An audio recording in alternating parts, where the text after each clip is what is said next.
What are a couple of simple steps you can take to sell your home as is? When selling a home, sellers often face two negotiations. First negotiation is the obvious one, the price. But the second negotiation occurs when the buyer completes all their inspections and they may try to negotiate the price down, request for repairs, or ask for some closing costs. This could potentially cost you tens or even hundreds of thousands of dollars. So to prevent that from happening, here are two steps you need to take.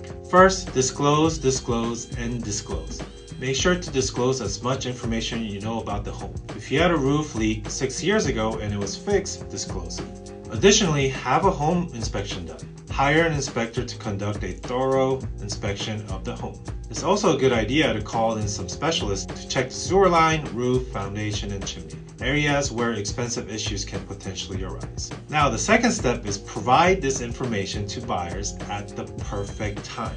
And that perfect time is when you counter all the offers. Buyers are never in love more than when they're trying to win your home. By disclosing everything up front, build trust and transparency, and in most cases, buyers will be okay with the disclosed issues and will agree to almost everything.